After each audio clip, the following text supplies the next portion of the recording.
Let's begin with our first two areas. The first section, Area A, comprises of English, oral communication, and critical thinking. Note that the instructions state you should choose a minimum of 3 units from each of the following areas. You'll need to complete A1, A2, and A3 to fulfill Area A. Let's move to Area B, which includes physical and life sciences as well as your math. In this area, you'll need to complete a minimum of 9 units. Let's begin with your sciences first. You need to complete at least one course from B1 and another from B2. A lab course in B3 must be associated with one of the lecture components in areas B1 or B2. You'll first want to look to see if one of these classes is also a requirement for your major, and then it could double count for general education as well as major prep. Remember, pick smart. The trick to fulfilling areas B1 and B2 is being aware of which courses offer a lab and which ones don't. Remember, you have to select one course from B1 and another from B2. However, how you pick your lab depends on which courses you select. Let's look at Area B2 as an example.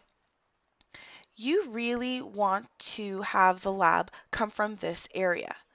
Suppose you're debating between Anatomy 25, Anthropology 1, and Psychology 2. What do? You scroll down to Area B3 and find the courses. We see Anatomy 25 and Anthropology 1L, but no Psychology 2. What does this mean? Anatomy 25 has a lab that's built into the lecture.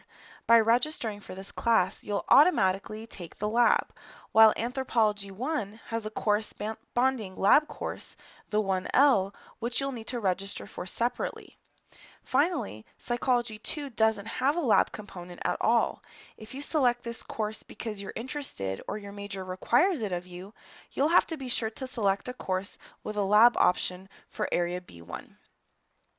The final component of Area B is B4, Math. Most of the time, math is determined by your major. If your major identifies a math, then you already have your answer.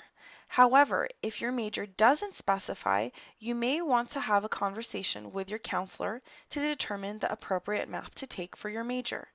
For the CSUGE, you will need at least one math course from this area.